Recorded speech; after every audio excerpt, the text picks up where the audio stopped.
Marcos Klinger, sou professor de Teoria Geral do Processo pela Faculdade FAESF e nesta aula iremos dar seguimento aos estudos sobre a Teoria Geral do Processo e iremos falar sobre atos processuais.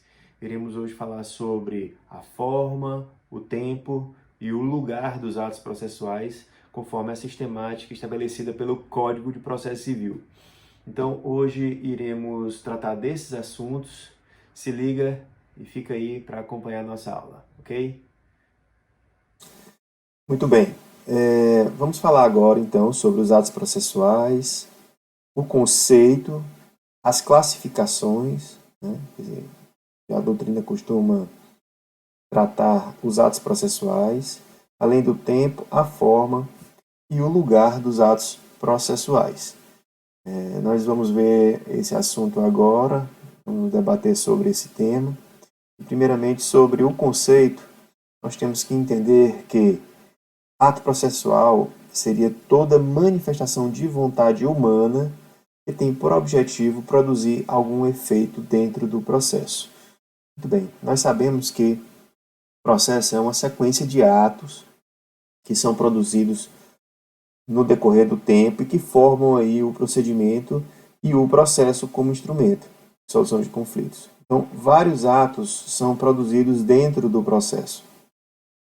E esses processos, eles se iniciam, obviamente, com a petição inicial, que não deixa de ser um ato processual praticado pelo autor, né?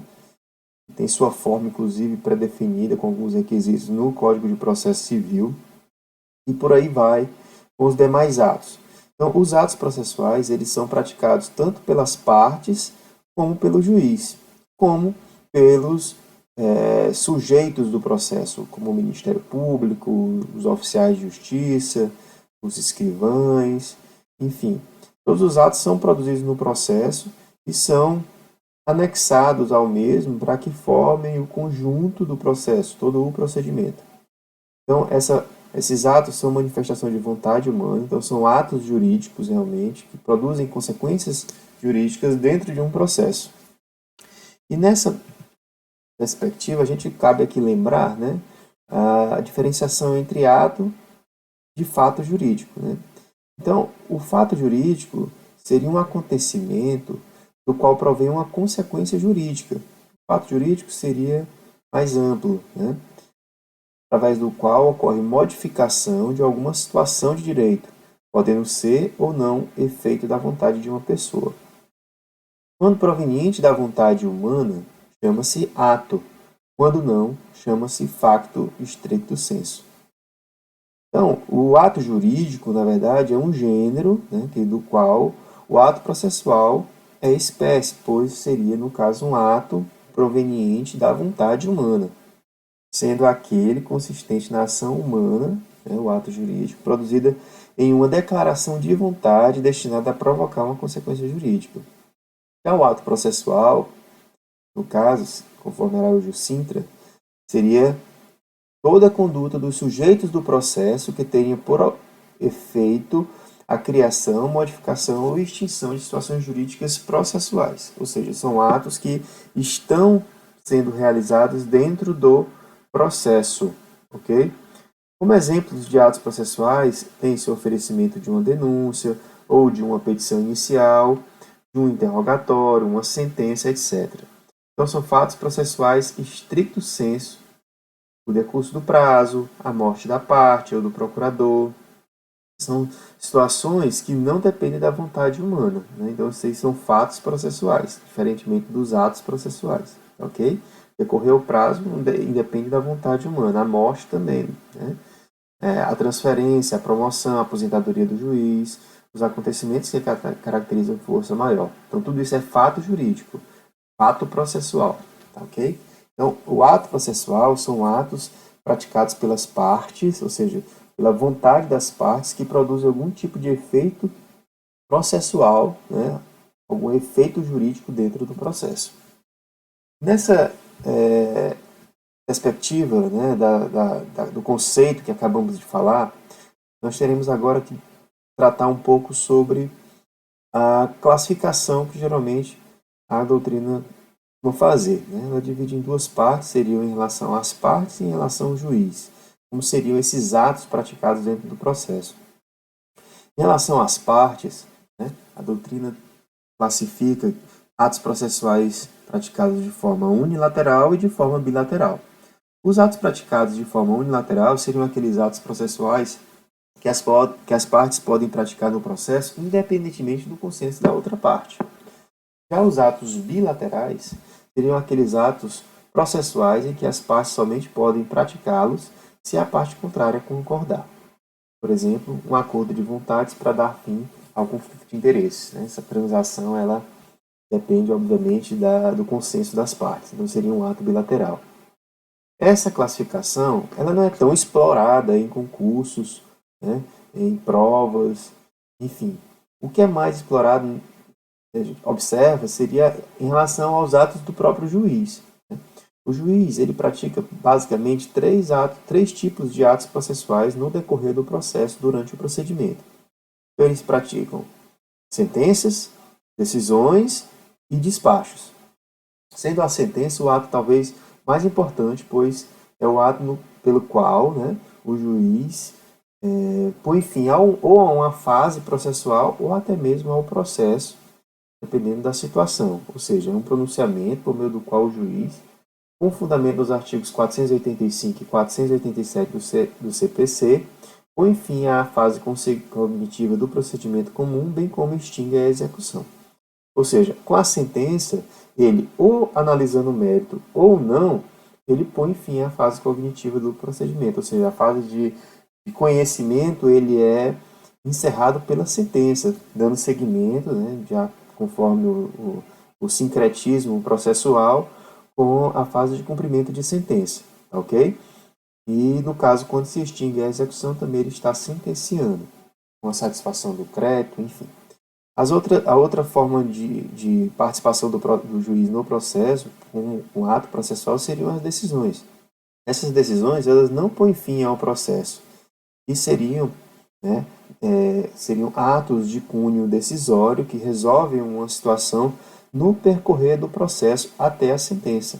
Então, o juiz ele profere decisões chamadas interlocutórias, ou seja, durante o processo, e que seriam, no caso, todo pronunciamento judicial de natureza não decisória que não se enquadre no artigo 203, parágrafo 1º do CPC. Ou seja, se não for uma decisão que resolve o mérito ou que não resolve o mérito, mas põe fim a uma fase cognitiva, no caso seria uma decisão interlocutória. As decisões interlocutórias, na verdade, são aquelas que são proferidas durante o processo. Durante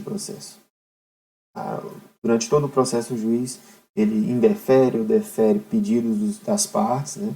Determina a produção de prova, aprecia tutelas de urgência, enfim. Essas decisões que são proferidas durante o processo são chamadas decisões interlocutórias. E, por último, nós temos os despachos, que são os últimos atos praticados pelo juiz, que seriam aqueles pronunciamentos praticados no processo, que seja de ofício ou requerimento da parte, mas sem conteúdo decisório, que inclusive nem cabe recurso. Esses três tipos de atos são praticados pelo juiz. E, inclusive, essa classificação é a que é mais explorada em concursos, né? Concursos públicos e provas de todo gênero. Algumas observações devem ser feitas para que nós possamos prosseguir. Então, nós temos que relembrar aqui também que existem os atos meramente ordinatórios, como a juntada de documentos, a vista obrigatória, e independem de despacho, né? E esses atos são praticados pelos servidores e serventuários da justiça de forma ordinatória, de forma oficial, né? Devendo ser praticados de ofício pelo servidor e revistos pelo juiz quando necessário. E outra observação que devemos fazer é que o acórdão, no caso, é o julgamento colegiado proferido pelos tribunais. Então, o acórdão é o ato processual que julga a causa a nível de recurso, né? É o ato decisório que, no caso, põe fim ao processo naquela fase, naquela fase processual naquele tribunal. Então, o acórdão é um ato decisório praticado pelos tribunais. Ok? A outra observação é que nós temos que falar sobre a questão dos prazos, né, para o juiz proferir ou um despacho, ou uma decisão, ou uma sentença. Na forma do artigo 226 do CPC, nós observamos que os despachos devem ser proferidos no prazo de 5 dias, né? As decisões interlocutórias no prazo de 10 dias e as sentenças no prazo de 30 dias, ok? E em qualquer grau de jurisdição, havendo motivo justificado, pode o juiz exceder por tempo igual os prazos a que está submetido. Esses prazos aqui que são conferidos para o juiz, eles não são prazos absolutos, eles podem ser relativizados e pode realmente decorrer um prazo um pouco maior para que ele possa proferir, por exemplo, uma sentença passando de 30 dias, desde que haja um motivo justificado para isso, né? Para isso. Bom,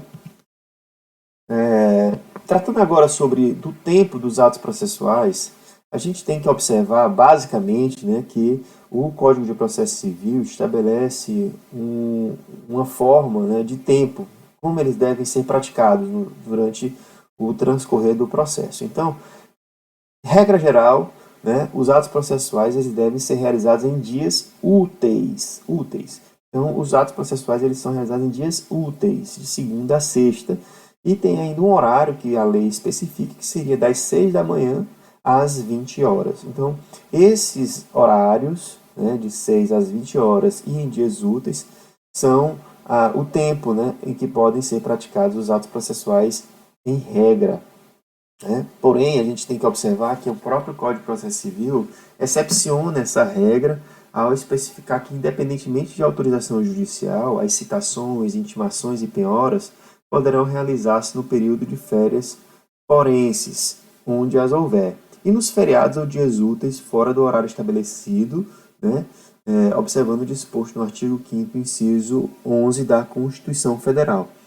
Então, as citações e as intimações e as penhoras, elas têm que ser lembradas por vocês, pois elas excepcionam a regra geral dos dias úteis. Elas podem ser praticadas, inclusive, em períodos de férias forenses, ou nos feriados, né, ou inclusive em dias úteis fora do horário estabelecido neste artigo. Né.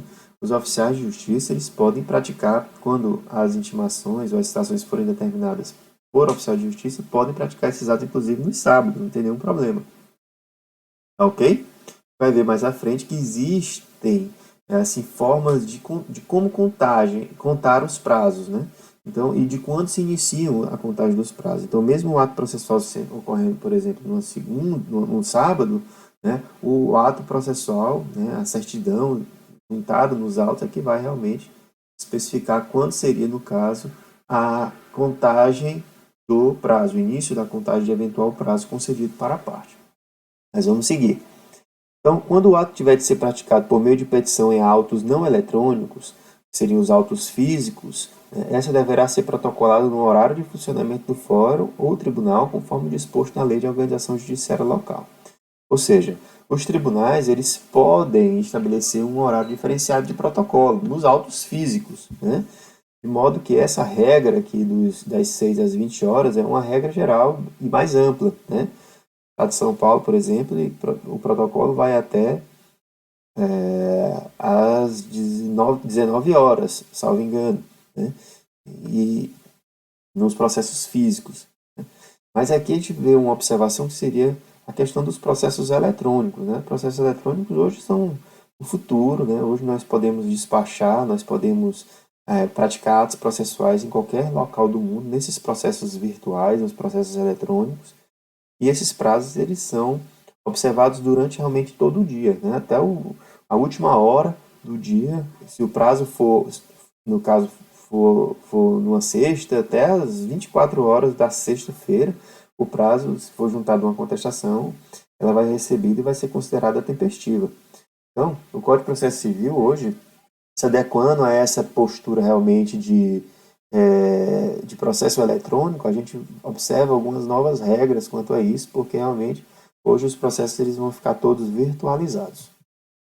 Então, a prática eletrônica de ato processual pode ocorrer em qualquer horário até as 24 horas do último dia do prazo, ok?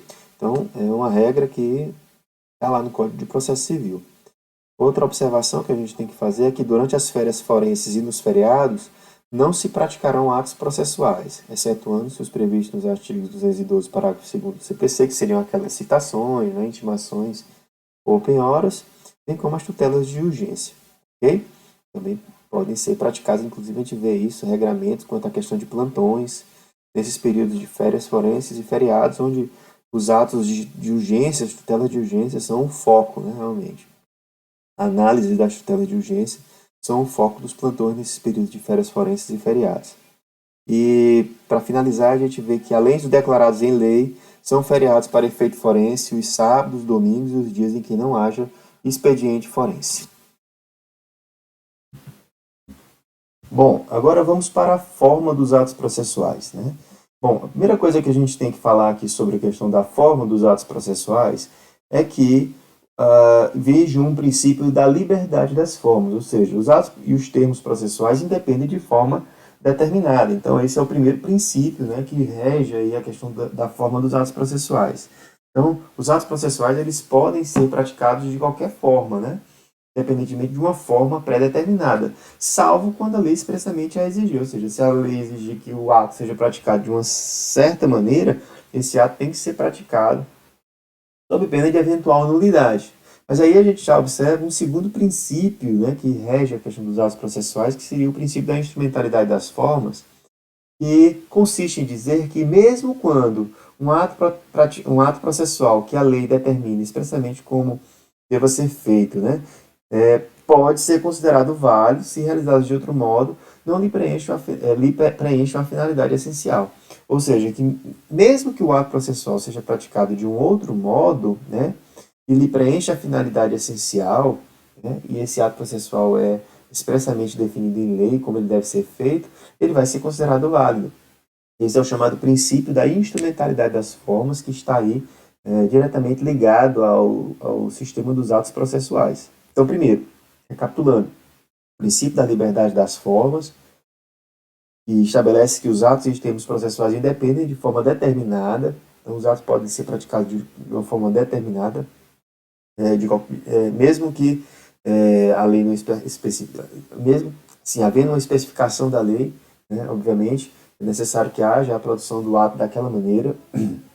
É o que a gente vê, por exemplo, na petição inicial, que possui vários requisitos, e é o primeiro ato processual praticado pelo autor, no caso, para dar início ao processo, para dar demanda ao processo. Esse ato processual ele tem alguns requisitos que devem ser preenchidos, lá no artigo 319 do CPC, e que, uma vez não preenchidos, podem gerar, inclusive, um indeferimento da petição inicial. Tá certo? Né?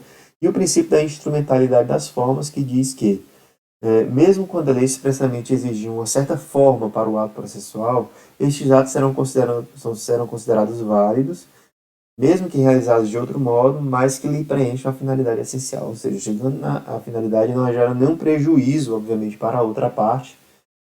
No caso, o ato processual será plenamente válido. Daí a gente vê o princípio da instrumentalidade das formas.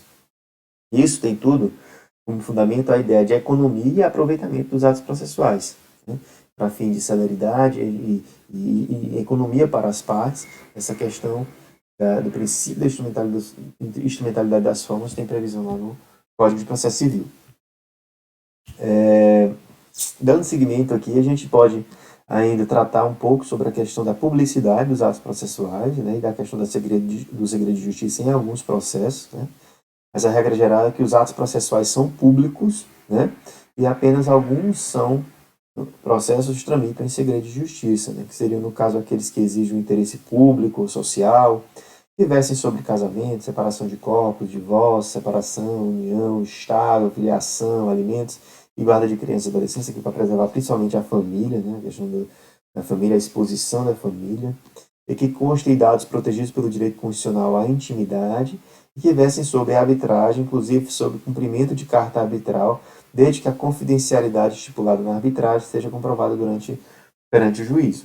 A questão da baliza e da confidencialidade nos processos que estão sob a arbitragem, eles também podem gerar um segredo de justiça. Então, essas seriam as hipóteses em que o Código de Processo Civil estabelece o segredo de justiça, para que o processo tramita sobre o segredo de justiça, mas, em regra geral, os atos processuais são públicos.